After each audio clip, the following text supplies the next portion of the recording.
Take a stroll across the Boya municipality. You are most likely to see heaps of garbages in almost every quarter and street. And in these heaps of garbages, you are still most likely to find a huge amount of plastics, a situation which is common not only in Boya but in most parts of Cameroon. In fact, even if you do not see a heap of garbage somewhere, you will most likely see plastics around the corridors of street in Boya and beyond. And it is a serious problem which we are not aware of, or which many Cameroonians are not aware of, that the plastics we see in our surroundings poses great dangers to the ecosystem and to our health. And that is the focus of our discussion today, ladies and gentlemen. Welcome to the program Nature's Corner. My name is Jabi Kitty. I am your humble host. And today we shall be talking about plastic pollution, the dangers and solutions. Of course, Nature's Corner is a program that comes up on High Television every Thursdays as from 3 p.m. to 4 p.m. And this program seeks to connect you deeper with nature. We seek to fight for nature preservation and nature promotion. And one way to preserve our environment, our natural gift, is to protect the environment from plastics, as we're about to discuss today.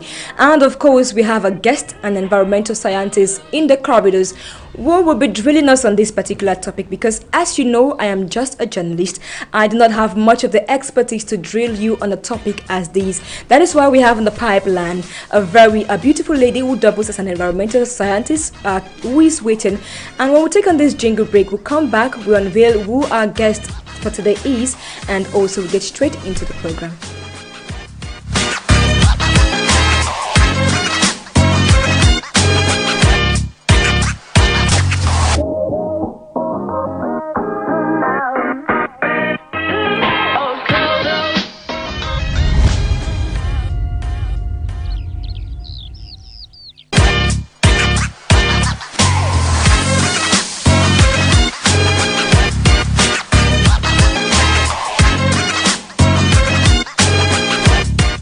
Welcome back, dear viewers. It is a pleasure to have your company. Of course, stay with us right up to the end of this program as we discuss something that concerns you and every one of us in society, that affects us health-wise, the water we drink, the food we eat, and everything that concerns us. Of course, environment concerns us in every aspect of our lives. And today, as I said before we went on that break, we are talking about plastic pollution today and how it affects us, how it affects the water we drink, how it affects us as a people, without us even realizing that it affects us that much. And equally, we shall be talking about how to eradicate this environmental problem that we find in Cameroon. And before we went on that jingle break rather, I told you that we have an environmental scientist with us in the house. Yes, of course, an environmental scientist, not just by certificate but equally by actions, one who has gathered years of expertise and experience fighting in the field of plastic and marine debris pollution, and she equally works with the Association for Community Awareness as an environmental expert. I'm talking about the beautiful Madam Ruth Njema. Good afternoon to you. Good afternoon, Jabi. How are you doing this afternoon?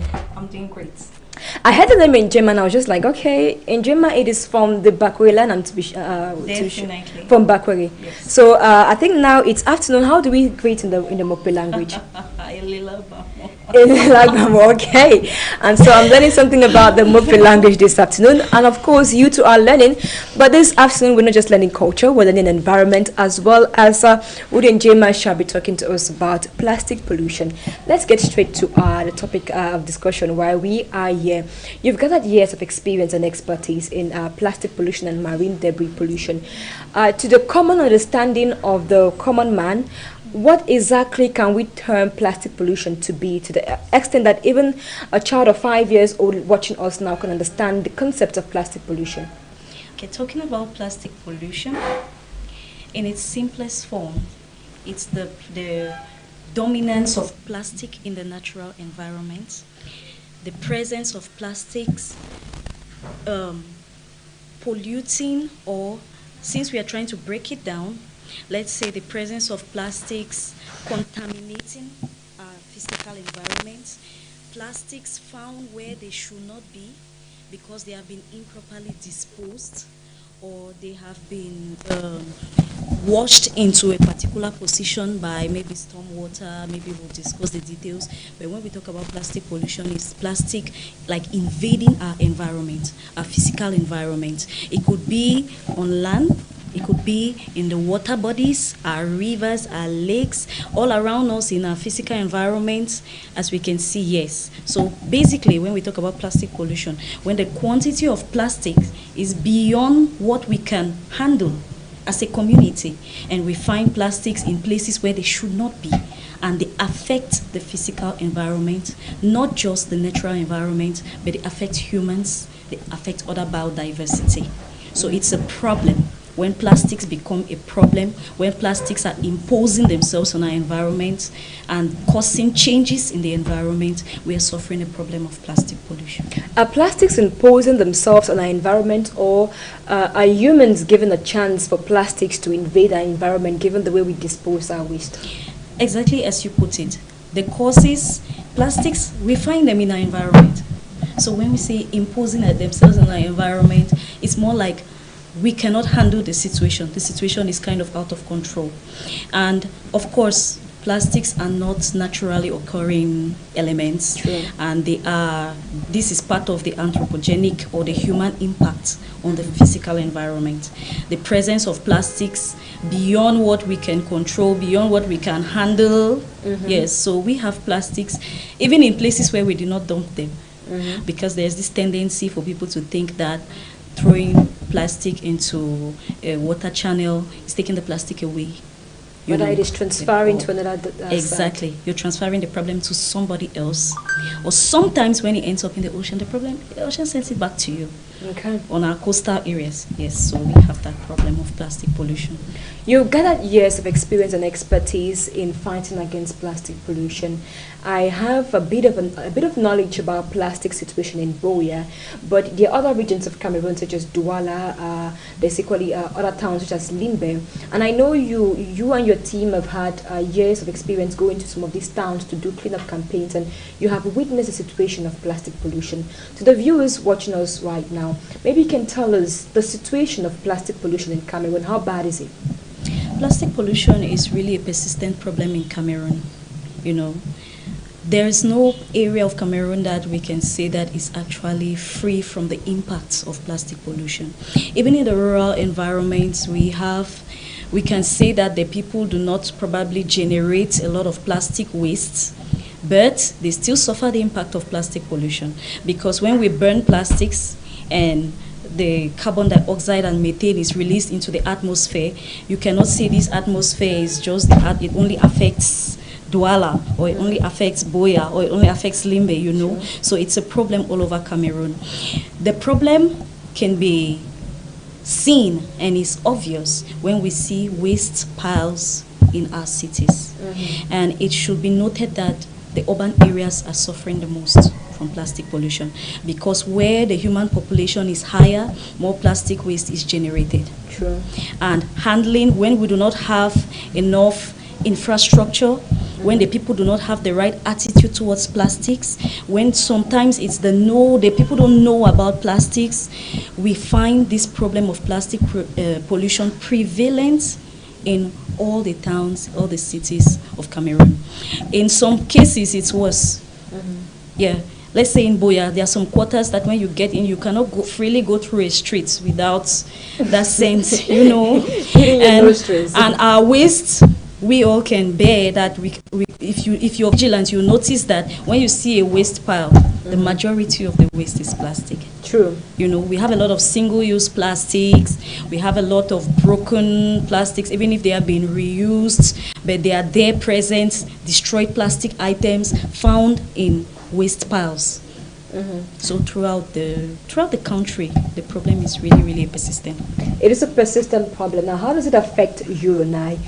Rudy, one day I was at a sandpit. I'm sure you know that bridge at Sandpit, just beside Okada Park. Yes. Over there, there's a gutter there, yeah. And people always come there to dump their garbage. And one day I was filming, one lady came there and dumped her garbage, and I told her, I asked her, do you know what you're doing causes much harm to the ecosystem? And she was like, what I'm doing, as I'm just dumping this thing here, how is it causing harm to the public? Yeah. So apart from the fact that it is unhygienic, maybe that is the only thing they know, that maybe when I keep waste around my compound, it makes it look unhygienic. But aside that, many people do not know how bad or how disastrous plastics can be to us as a people and to the ecosystem as well. As an environmental scientist, maybe you can help drill our audience out there the dangers of plastic pollution. How bad can it affect us? Plastic pollution, like I said, it's a very serious concern. And when we want to think about it, we should not just think about it in a national context. Okay. We think about it on a global context to make us understand that the gravity of the problem is a call for concern even at the international level, you know. So the first thing is that we have plastics in the physical environment. The natural ecosystem is not created in such a way as to support that quantity of plastic.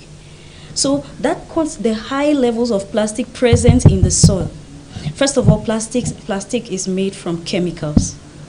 And these chemicals, when they react with other wastes, or when plastic is burnt, you know, it gets into the underground ecosystem, the underground water channels, you know, and it pollutes underground water. As we know, underground water is the source of well water. The well we dig around our communities. Exactly. So it leads to soil pollution, which reduces the quality of the soil. Cameroon, as we all know, or we may or may not know, the economy of Cameroon is highly dependent on agriculture. You know, and agriculture is almost like what we are looking at as the future of Cameroon. If we have plastics reducing the quality of our soil, then that is a problem. Many a times people think that when they just burn plastic waste, it's okay, the thing is gone. We're solving the problem. You're not exactly solving the problem. You're introducing chemicals into the soil. Tomorrow, you may think, I'm just doing it here, but there are specific conditions under which they should be. That's like in landfills. They make sure that there are specific conditions that meet the requirement for an area to become a landfill. What of you who burns your waste in your compound? And the rainwater washes the remnants into the soil. So you're polluting the soil, you're reducing. The first thing I would say is that it can reduce the quality of the soil. It will infiltrate our underground water systems. And it's definitely going to affect, because we consume water. Yes, we use it. Some of us even drink the wells and we use them to cook. Exactly. So the next thing is that apart from the soil, when we burn that waste, like I mentioned earlier, it releases carbon dioxide and methane gas into the air. We have all seen the problem of climate change. Climate change is something so many environmentalists have been trying to find their way around it, to wrap their heads around it, finding solutions. But to imagine that burning plastic introduces more of these gases, you know, into the atmosphere, which are not atmospheric friendly. Yes, again, we are still introducing strange elements in high quantities into the atmosphere, probably more than the atmosphere can recycle. And we start finding things like the place is hot. Well, was not this hot. It was not this hot. Yes, this area, some places, the climate change is expressed as, you know, extreme cold temperatures. So there is also that impact of climate change. Coming now to the marine environment. ASCOA has really focused a lot on that. Yeah, keeping the marine system clean. Yes, and we know that we've realized something. Marine ecosystem is affected through ingestion. You know, plastic does not really decompose. It can break down into microplastics, you know, and these microplastics are ingested by marine, like the seal, the sea turtles, the fishes, you know, all those things that we consume. These are things that we consume. And then we also have the problem of, apart from ingestion, we have the problem of entanglement. Yeah. This waste entangles marine creatures. We can, if you do a little bit of research, you will find out that we have situations of seals that are dead because nets, fishing gears, and things like that have entangled them in the ocean. That is their habitat. we have introduced plastic into their habitats, something that they are not familiar with the challenge of, and sometimes they get entangled. Sea turtles, fish, sharks, you know. The same fish that every day we strive to catch and make a living out of it, and sometimes even eat. Exactly. So this leads to their death, you know. This can lead to, also the ingestion can lead to death, because when they eat all this plastic, they cannot digest it. And their stomachs are full, and there's no space for food. They die of starvation. So we are destroying the very source of living for most of our coastal populations, and not just the coastal populations. Everybody consumes sea products. You know, they consume sea, fish. You consume fish. You consume all the gambas. You know, all the delicacies that we get from the marine environment. But plastic poses a threat to them. And now we have spoken about the land, the soil, the atmosphere. We've spoken about the marine environment, even to us human beings. Okay, that's most interesting. Yes, because, like I said, the source of livelihood. If the fish are dead, if we have loss of species who mistake plastic for their food, they consume plastic. It kills them. It reduces that species. What happens to the other species that relies on that one for food? Yeah, you understand? The so chain it is of consumption. Exactly. We are breaking that chain. And in the end, the population starts dropping. It's just like the same thing that happens to us humans when there's famine, there's hunger, there's starvation. Some people will lose their lives. Some will survive. There's that reduction in population. So it affects the catch. And imagine the hundreds of fishermen who line up at the Limbe coastline and even in Kribi would depend on fishing for a livelihood. Exactly. And imagine that's your brother who is a fisherman, or your father who is a fisherman, and now has to go out of a livelihood just because they are no longer fishes in the sea, because they consumed plastics and they mistook it for food, and just because we could not keep our environment clean and we disposed of this waste incorrectly. Because we were talking about the fish mistaking plastics for food. Yes. So we have that problem, and also the quality of let me say, the products from the sea, like the fish. Yes, because if they have ingested that plastic, when you consume it, plastic is also in you. Also, statistics have shown that we have found microplastics in tap water. Oh. In beer. You know how we Cameroonians like beer, the beer we drink. Yes, in beer. And it is interesting because every sample of water that you take from the ocean has been found to contain microplastics. So we are introducing plastics into our system. It is going to affect our health. It is not only going to affect our health, it has been proven to affect human health. It's reducing the quality of life of we, the human beings. You know, and now coming to the aspect of, okay, we've kept aside livelihood, we've looked at health. Now we are going to look at the aspect of the economic disadvantages or the economic impacts, the adverse impacts of plastic. Yes, we know that there are tourists who like to come to coastal locations. Don't even mention down the The tourists like to come there to visit, to enjoy the seaside, to enjoy the sea breeze, to enjoy that freshness. But what happens when the beach is dirty?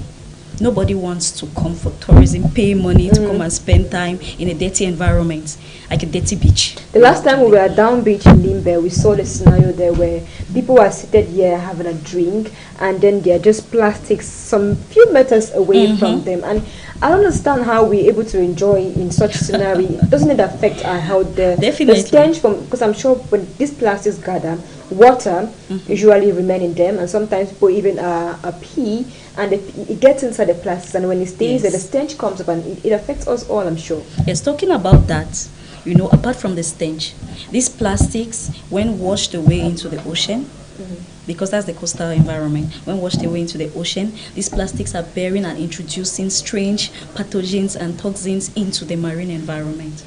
And these have been found to disrupt the marine ecosystem, because research has shown that some of these pathogens cling to these microplastics, and when marine animals or wildlife consume these plastics, it affects them. And another impact of plastic, of marine wildlife consuming plastic, is that it damages them. Sometimes we know plastic can be sharp. It causes them injury, internal injury. So to these marine creatures, it does that.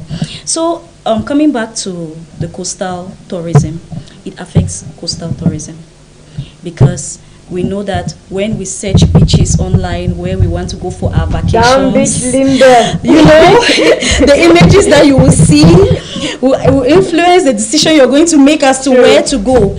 And if you are from out of the country or out of the region, you know, it's not every region of Cameroon that has a coastal coastline. You know, yes. And so if you're supposed to choose, you want to go somewhere that is really clean, and so the economy will suffer, because we will not have the tourists coming in the way they would have if the situation was not as deplorable as it is. And when Ruth says the economy will suffer, she means you and I will suffer, because go to Down Beach Limbe, see the number of women who serve fish there and other accessories to welcome tourists. And if tourists do not come there, imagine the number of people who will be unemployed. The fishermen, those who sell, who retail fish around the corners, the burning fish will have to go eat the prawns. And equally, if you go around Down Beach Limbe, you'd see persons selling ice creams, sea artifacts, other accessories. Many people depend on the coastline for a living, and so if plastics get to destroy a habitat as that, it means all of us will be affected, as Wood emphasized, our health, the economy, our tourism potentials, the marine system, and all of that. And since Ruth and I have been talking for quite a long time, I think we'll take a little break, but this time around we are traveling to Douala, Ruth. I'm sure you were there last time at Condi Stream. This is to ensure that when we speak about the situation of plastics, the audience should not sit at home and think maybe we are joking or we are making child's play here. They should see for themselves how bad a particular situation is. And right now we're going to Condi Stream in Douala, in Wuri division, if I'm not mistaken. Yes, we're going to Douala, and we'll see how plastic pollution is affecting a population, a community over there, and how it has interrupted the flow of the Condi Stream. Let the podcaster take us. I'll take on a jingle break, and when we come back from this jingle break, we'll go to Douala.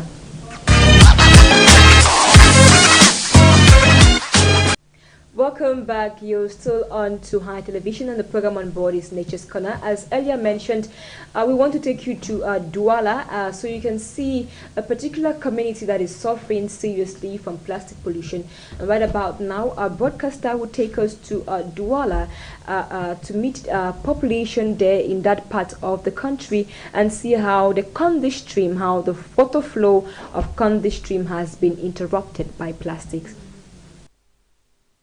This is Condi Stream in the Bilonge neighborhood, Douala 3 subdivision, littoral region of Cameroon, heavily attacked by plastics and other waste.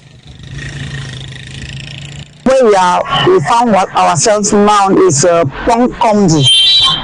This Pont Condi is one of the principal drains in the town of Douala. And you can see the characteristics of the pump or of the drain with the famous issue of plastic pollution.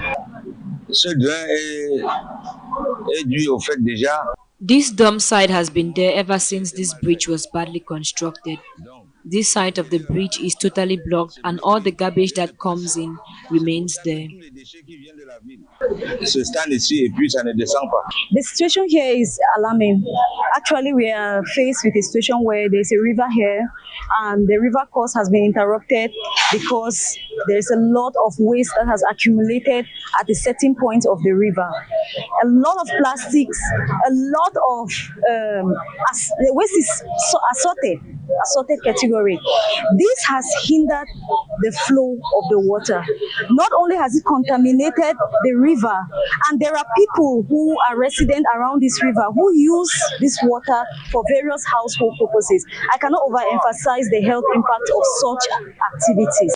For visitors, the unpleasant stench produced by the waste makes breathing and living around the area challenging. Residents, on the other hand, find it quite normal.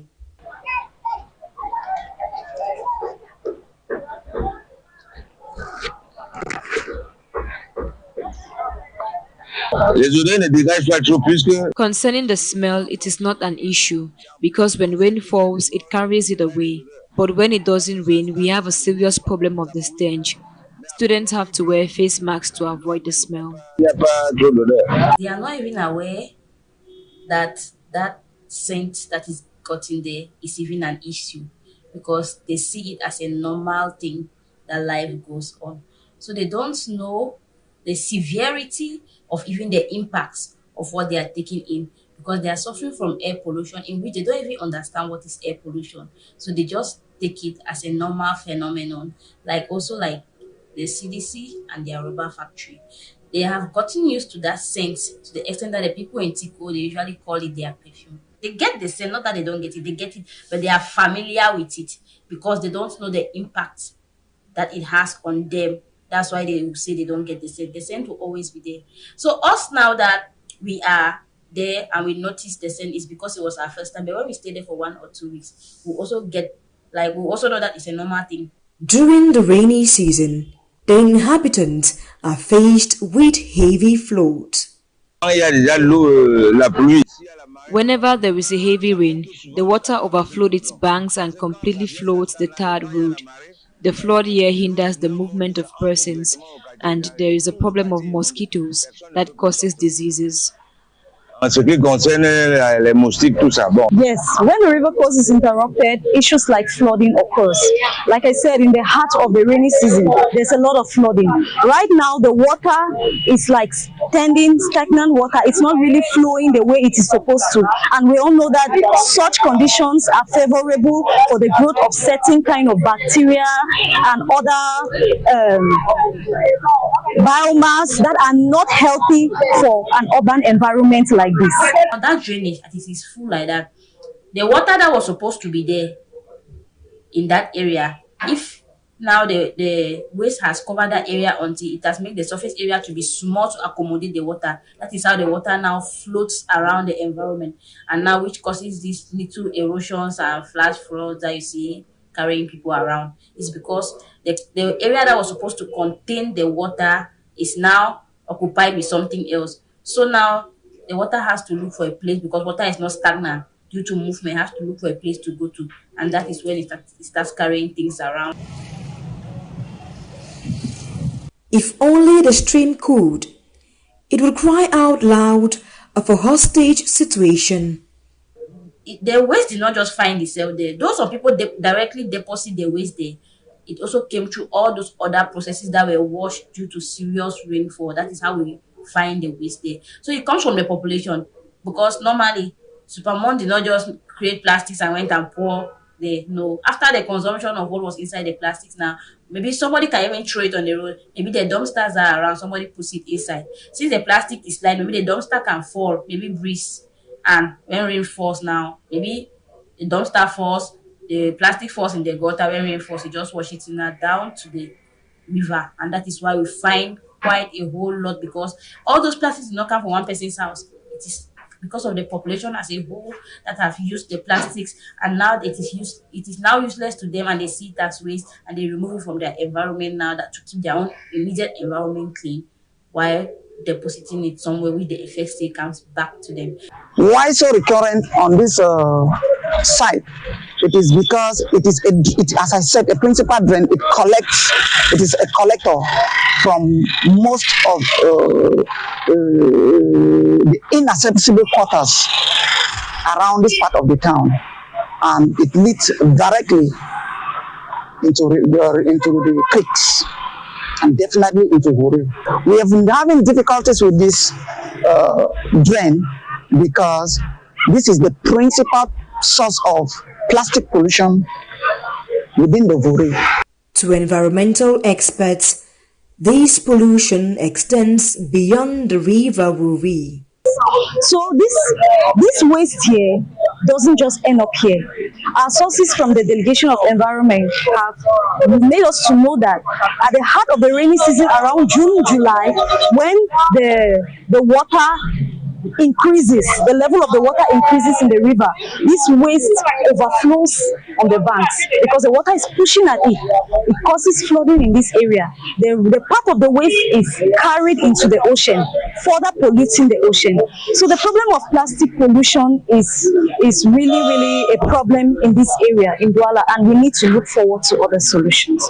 Experts also believe these solutions could be adopted to ameliorate the situation. I tell you that this drain was well cleaned in June 2022. It was like you're saying up there. And if you come here in the next 2 weeks, you will not more see that water up there. I will still talk in line with empowerment and awareness. First of all, if you don't know that something is a problem, you cannot even go to the extent of solving the problem. To create awareness and also to empower the people on proper waste management, because when they understand the impacts of what has been going on in that area, then they'll be empowered to keep the environment clean, even without waiting for all these cleanup campaigns that come up maybe at the end of the month or anything, because they already know how bad it is to their health and the environment. And also it will help to teach their children, because every child is a product of their immediate environment. What they see is what they copy. The way they are keeping the place dirty is what the child will also see the drainage as a dump site. But if they keep it clean, the child will always understand that I need to keep this place clean so that my parent should not shout or anything. To some inhabitants, an expansion of the bridge over the stream could be a way out. The solution to this is for authorities to reconstruct the bridge and make it wider, especially where there are those two poles at the middle, which constitute a barrier for free flow of water. They need to completely open the passage to a wider level.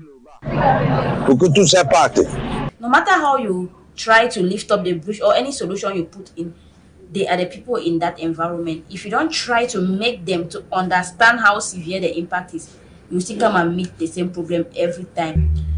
Lifting the bridges high is not a solution to the problem, because you are instead creating them more space to deposit their waste.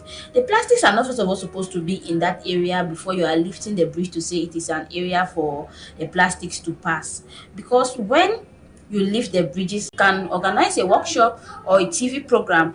You bring two pictures forward. You show before how when this drainage was done, how clean it was. Then you show after that, see what you people have done.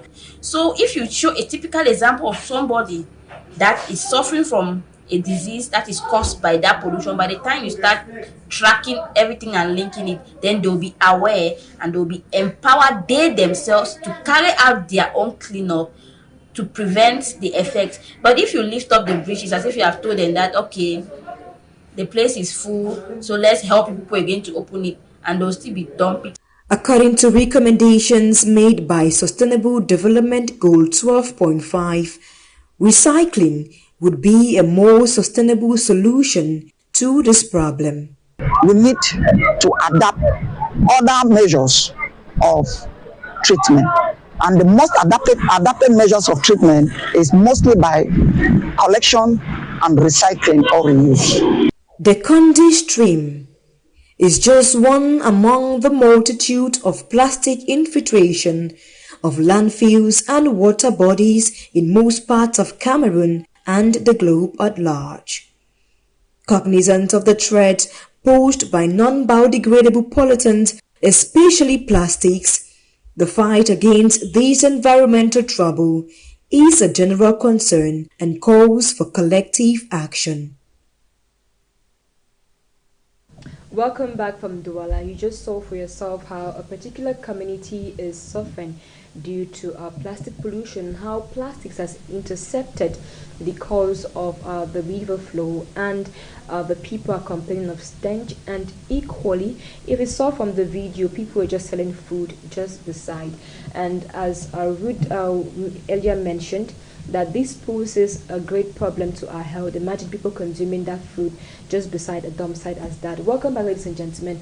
My name is Jabi Kitty. You're still on to the program Nature's Corner, an environmental program, a program that seeks to fight for nature preservation and protection. And we come in on the airways of High Television every Thursdays as from 3 p.m. to 4 p.m. And we still have our environmental scientists with us, Ruth and J. Mag. Welcome back, Ruth.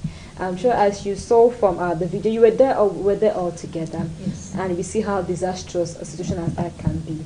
So right now, let's look at the solutions, because we were there, you saw how bad the people were complaining. Water does not flow. They use that water for various reasons, to wash dresses, to get water to take a bath and all of that. So seeing a situation as that, how bad it is, what are some of the solutions that as an environmental scientist you can propose to solve this issue of plastic pollution? Okay, coming down to what we can do. Yes, I would first of all like to start with the local population. The common man. Yes. Generally, when we talk about solutions, we like to start with legislature or policies, what the government would you know, do. I want to begin with what you and I can do about it. A community-based approach. Exactly. So, at first, in Cameroon, individuals try to manage their household waste in such a way that vegetables and all the biodegradables, fruits remains, things from the kitchen, they take it and they use in their farms. They don't give it to Isaka. But nowadays, we carry everything and we go and dump. We do not sort it. We do not try to do our own part to help the situation. We rely totally on a waste management company to handle our waste, which obviously has so far not turned out very good for all of us, you know. So I'm going to first of all encourage households, encourage a lot of waste. Plastic is generated at the level of the households. I know we have industrial waste, the burning of tires and all those things. Yes, let's talk about us, what we generate at home. Sort your plastic, keep it aside. Do not mix it with biodegradables. Take those biodegradables and go and dump in, and go and put it in your farms, or give it to the farmers. For the population who may be watching and may not understand what biodegradable is, you may want to break it down for them. Yes, like I mentioned, plantain peelings, cocoyam peelings, things that can easily get rotten. Fish, things that can get rotten, you know. And sometimes they get rotten and they help to make our soils more fertile because they serve as manure, exactly, you know. So I'm going to say that instead of mixing that in your plastic waste, try to sort your waste at the level of the household. Yes. And when you have plastics, dispose of them appropriately. And when I talk about properly disposing of your plastics, take it to the waste disposal site. If there is a trash can that has been put, sometimes individuals have the tendency of complaining, oh, the time I'm going to use to carry that waste to that place and dump it there, I don't have that time. How did that waste get into your house? You know, Jabi, how did you it's get a chance to bring it in? You know, you bought an item and you brought in the waste, the packaging with that item, you know. But now when it's time to, so what am I trying to say? Let us be responsible. Be responsible for the waste you generate. Do your part. If waste is found littering somewhere, let your 0.001% not be in it. There used to be a time where we used to see students take up a rake and clean up and the garbage beside the environment. Now we don't see that anymore. It's rare to say it. You know, many people feel like that is a dirty job. It's meant for the waste management companies. But I'm going to say that just the same way you ensure that the house in which you live in is always clean, try to take care of the environment, because the environment is our home, you know. So like you said, Jabi, engage in community activities to keep the environment and to rid it of plastic. Take this plastic and dump at the right places. Yes. When we do that, together, share the knowledge. There are some people who are knowledgeable about these things and there are others who are not. Don't wait for a particular expert to come and gather the community. You would know. The solution starts with you. Share the knowledge to the next person. Encourage the person to do the right thing. And you too do the right thing. Take your waste, dispose of it properly. Engage in community schemes to eradicate waste from your immediate environment. You benefit the most when you do that. And take it to the particular disposal points, the nearest disposal points. Yes, and do that. And now, coming to if we want to talk about marine waste, Yeah. like I said, we have taken keen interest in that of recent, because we realize that so many people focus on just sweeping around, removing the waste around us, but they take that waste, sometimes they put it, and storm water carries it into the oceans. Yes. So I encourage you, find people with like passion, identify with them, go to a coastal environment, clean the coastal environment, remove the waste from there, make it aesthetically attractive, beautiful for everybody. Let the place be neat, let it be clean. It also benefits us. Okay, another thing is, apart from knowledge sharing, apart from engaging in community work, apart from what you do at the level of your home, another thing is at the level of policies and legislations. Yes, there is a lot that has been done. There are so many regulations, there are so many policies that have been put in place. We need to see what we can do about implementing them. Action. Yes, action. Because if you have good policies on paper and they are poorly implemented, the problem continues to persist. Okay. You're not solving the problem. Yes. So we're going to see that there's a lot that has already been put in place, but we can advocate. We can advocate for good policies. If you are an environmental organization out there, if you are a group of persons that you think that you can do something, talk to a change maker, talk to somebody. Let us see how to join hands together to eradicate the problem of plastic pollution. Okay, let's talk about sustainable solutions, because we are aware of the fact that, or you are aware of the fact that sometimes you do these cleanup campaigns and the next 2 days you want to come back, we still find these plastics at the coastline. Maybe we do a general cleanup today and we keep the environment clean. After 2 weeks, we still find the problem there. And even it would interest you to know that a few weeks back we had a meetup with some Bora women, and we talked to them about organizing their waste, not to dispose, not to burn them. And they asked me a pertinent question which it was a bit difficult for me to answer. If you tell us not to burn this waste and we should not dispose them off incorrectly, then where do we keep this waste, these plastics? What do we do with them? In fact, I was discussing with a colleague, a fellow journalist, who is equally unaware about some of these environmental dangers. According to him, he's solving a problem. He tells me that he has warned his junior sisters they should not join plastics amongst other waste to dispose them. They should sort out the plastics, and after that he burns the plastics. And to him, that is a major solution he's doing. So after this, what do I go back to tell that colleague of mine? That don't burn the plastics. What should you do with the plastics? Okay. Now we're going to talk about recycling, upcycling, reuse of plastics. Those are more sustainable solutions to plastic management. You know, there are so many people who have come up with local initiatives for reuse of plastic. You use it to create furniture. What would have been waste littering the environment is transformed and is used to create furniture.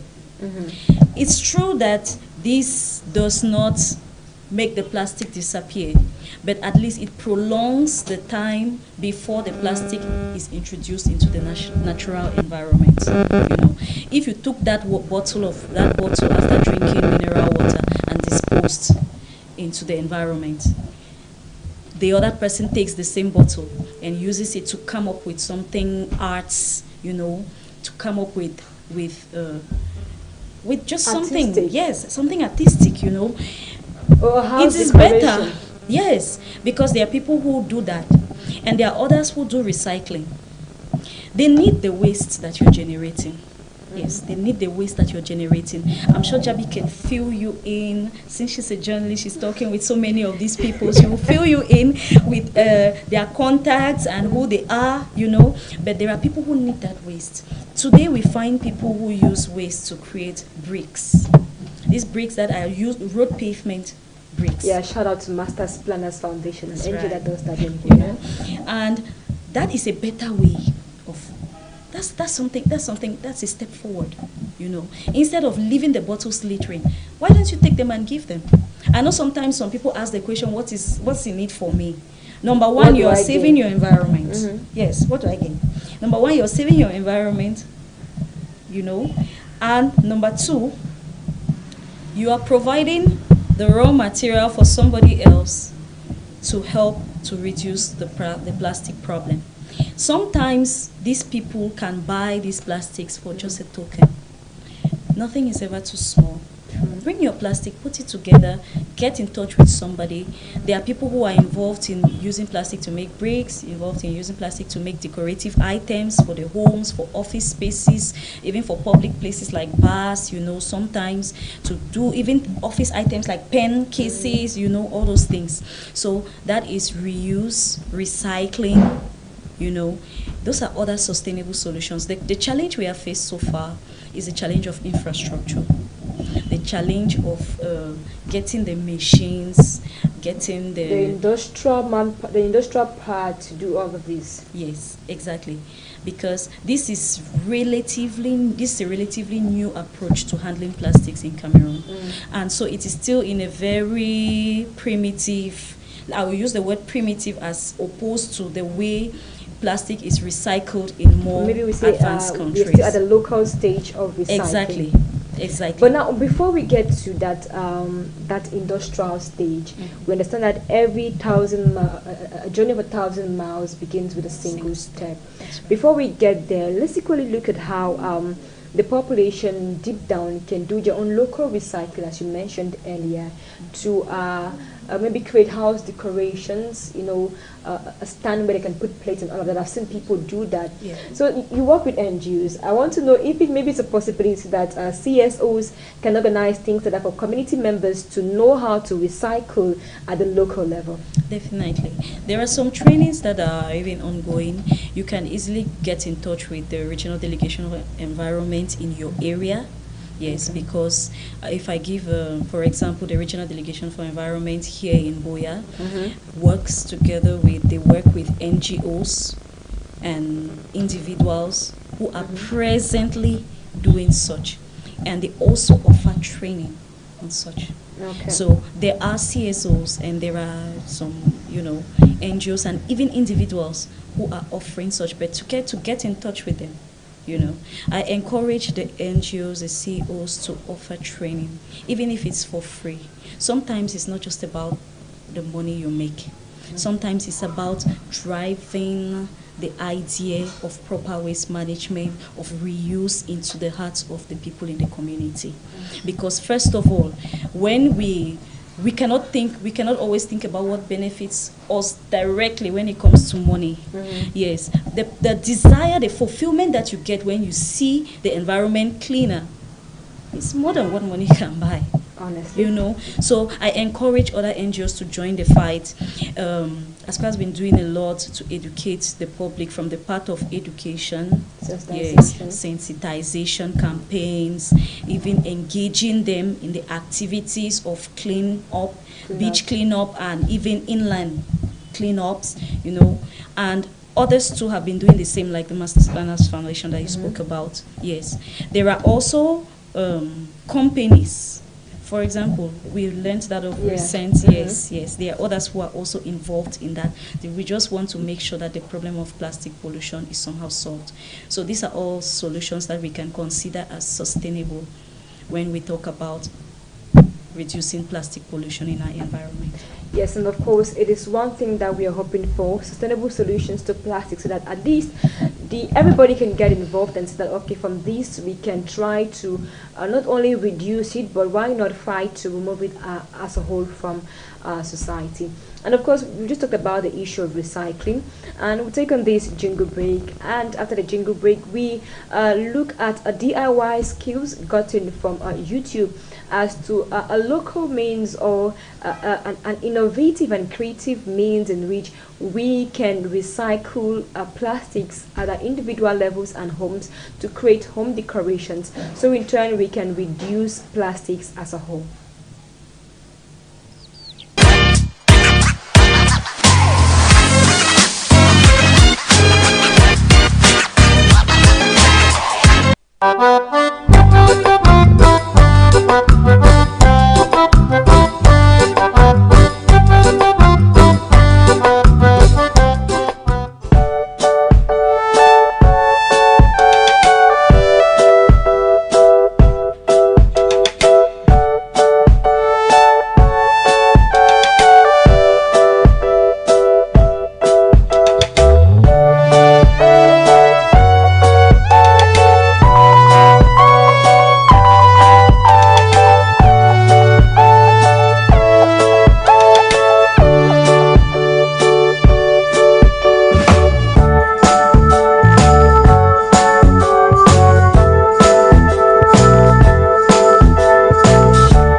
We hope that that video has been educative enough and you've learned something from it.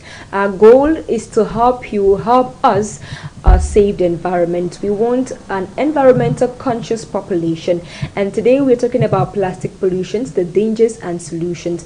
And of course, our environmental scientist in the house has talked to you about the dangers and some of the solutions, and we brought that video to reiterate on one of the solutions, which is recycling, so you can have an idea of what recycling is all about, and maybe you've learned something to try at home. At this point right now, we are rounding up with a program, but not when we've not maybe after pulling the legs of our guest a little bit, and we have a game. If you know me, you should know that I'll hardly have a guest without trying to play with them a little bit. We're talking environment, but we should equally be lively. You have some papers in front of you, Ruth, that you should open and see. Pick one and open and see what letter you have. I have your letter G. What letter do you have? I have F. Letter F. Yes. So this is how it will go. You will name 3 animals with letter F, and I will name 3 with letter G. So let's see what letter G has. Letter G is quite simple. There's wildlife animals. There's gorilla. There is it's go to wildlife animal. It's go to wildlife animal. So apart from gorilla, which other? There's gorilla. There is Claudine. Aisha, you not help me with this. And for this is I'm on my own. So let's go first with to you. You have letter F. Name 3 wild animals. Letter F. At this point, I feel like I choose the wrong letter. The first thing and the only thing that comes to my mind right now is a frog. A frog. Yeah, frog is correct. You know. Yeah. We have a frog. We have I have an answer, but I feel like I don't want to help you, so you should not win about me. If you can't, just go ahead, help me out. We have a fish. You know, I thought about fish. I thought about fish, and fishes. then I started thinking now that fish is kind of a general. Does Futambo start with F or P? Futambo starts with F. With F. Yes. So I helped you. Means Thank you. Technically, it's not win the game because I helped you in the game, and which means maybe you still owe me lunch. Thank you very much for being on the program. We do appreciate. Thank you so much for having me on the program. I had a wonderful time. Okay, maybe as we leave, concluding words for our audience. Okay, to our audience, thank you for listening, for following, and I want to say that, like I said, it starts with you. There is a contribution you can make, no matter where you are, no matter who you are. As long as you deal with plastic, there is something you can do to reduce the problem of plastic pollution. One thing you can do is to share the knowledge you've received, what you've learned today. So together we can fight plastic pollution in Cameroon and make our environment more beautiful, more pleasing, and more inviting, economically inviting. Yes, together we can fight plastic pollution in Cameroon and even at a global stage. Thank you very much, dear viewers, for watching. Thank you to Ruth for honoring our invitation. Thank you, Javi. It's a pleasure having you, and equally it's a pleasure having your company, dear viewers. We still hope to have this viewership next week, Thursday, because of course this program is aired on High Television every Thursdays from 3 to 4 p.m. We hope that this knowledge gotten from today has not been water on a dog's back. We hope that you've listened, you've grabbed it, and we hope that you practice it in your different homes and individual corners. Thank you very much for watching. My name is Jabi Kitty. Production expertise came in from Stanford Clothing, and of course Far Elvis has been supervising, and general and overall supervision came from Ayok and Eno Ayok Humphrey. On this note, we bid you farewell and we say make it a date again next week Thursday.